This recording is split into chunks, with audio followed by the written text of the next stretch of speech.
Good morning, everyone. This is Baroness Anna de la Sara of Dragon's Mist.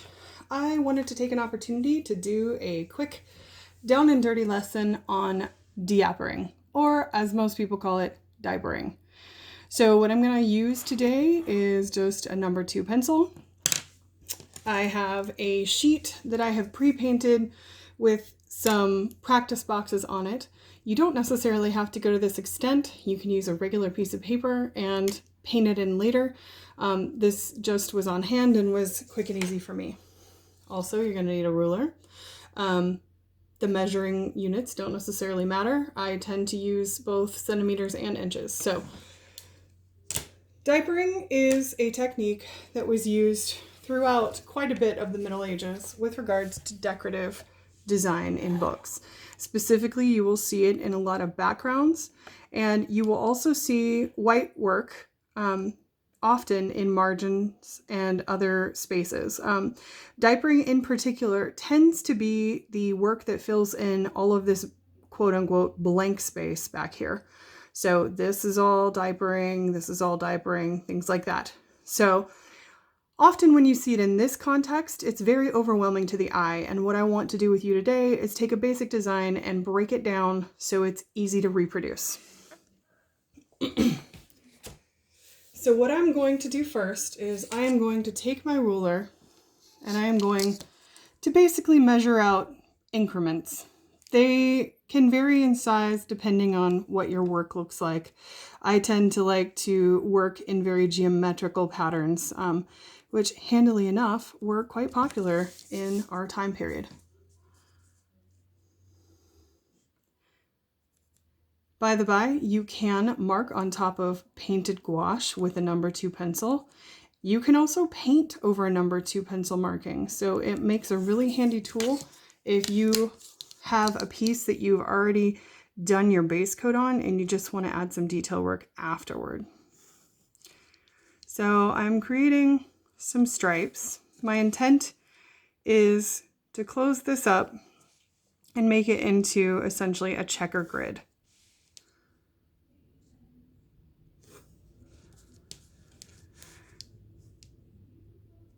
As with everything in historic reproduction, they don't have to be absolutely perfect. We're aiming for something that is visually stimulating. So I have my lines. Now I'm going to measure the other way.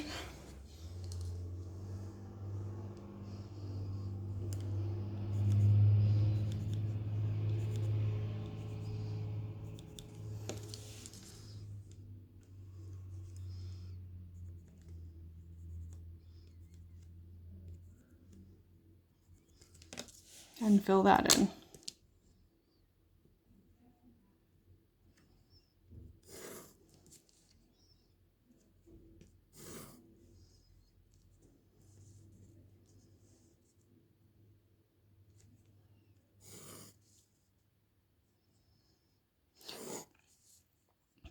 So often what I will do is in a work that usually an original that I'm working on, I will go through and I will paint my base layer.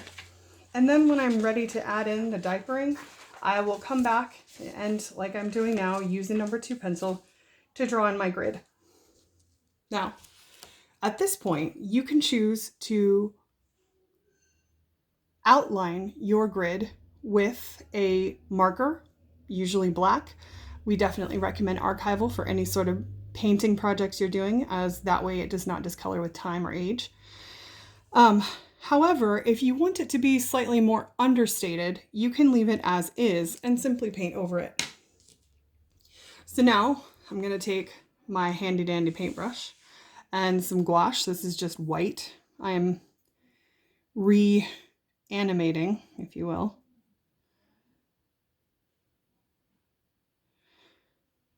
And for this particular one, I'm just going to do every other square white. Ooh. Consistency of my paint is not stellar yet. I probably need to keep mixing.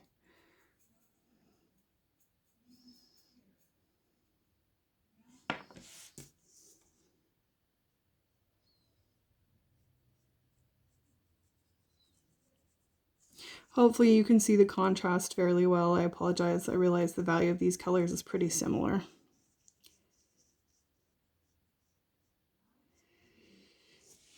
Thankfully, this is just a practice sheet, so I'm trying to get the idea to you, and it doesn't have to be perfect necessarily.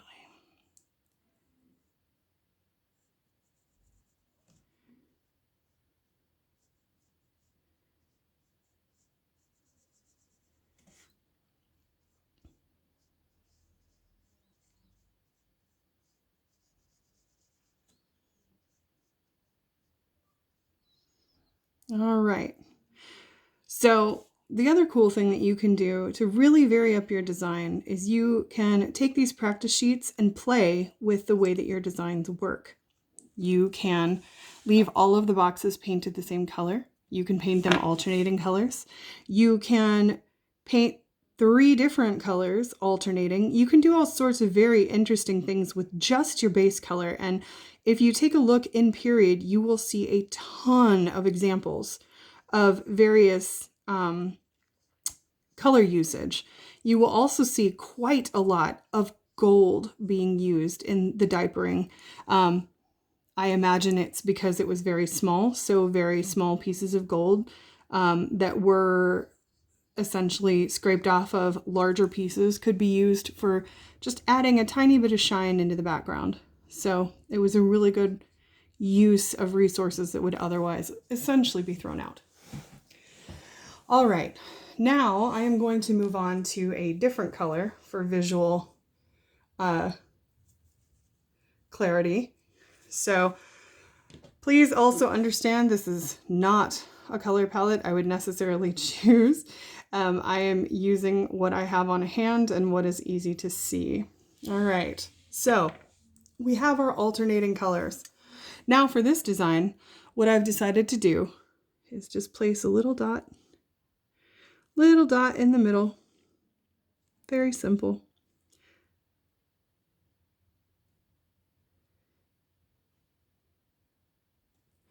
All right, that's pretty visually bright for you. And now, because we're crazy, we're going to move to a 4th color. I believe this is black.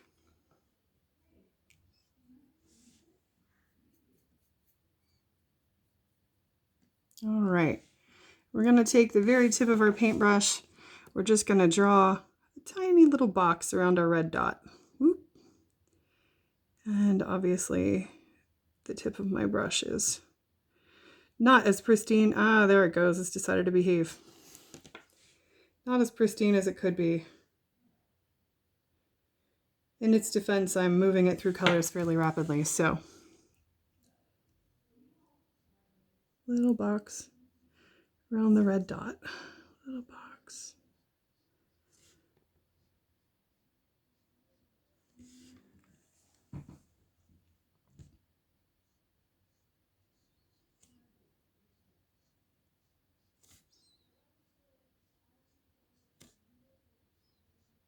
Again, the accuracy of the shape is very lenient in this scenario, especially when you look at the complexity and sizing of what you're really going to be using this on. You don't need to be super concerned about things being perfect. All right, so the last bit I'm going to do for this particular example is just connect the edges of my boxes now. So just a nice straight line, nice line, line.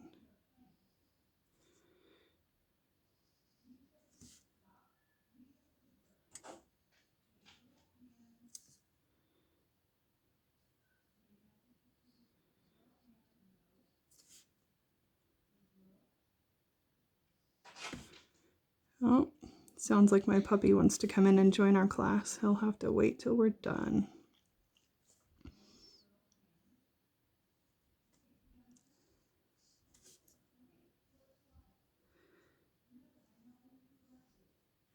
I find that when I need to draw quote unquote straight lines, I tend to do best when I have very short distances to cross.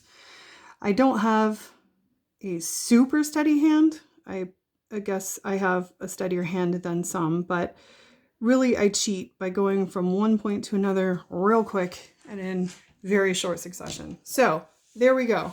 Now, well, I said I was going to stop, but if we want to do, you know, add even more to this, you could decide that you want to add a stripe or something into your off color boxes. You can play with the thickness and texture of your paint. One of the things that I love to do is to go in, partially fill a space, clean my brush, and then go back and essentially blend it into a much finer version of that color, if you will. It allows, specifically with white, but in this case I chose black, my apologies. Specifically with white, it allows for some very interesting color monochromatic effects, things like that. So I recommend you play with it. I recommend that if you have some time, which we all do now, sit down, make a practice sheet for yourself, draw out some lines. Here's another example of a practice sheet that I've made for a different class. You'll see it's the same grid. We've got multiple designs here that different people have done. This is done by Her Ladyship, Margaret Fay. I don't recall who these designs were done by, unfortunately, but they're very beautiful and they all vary just a little.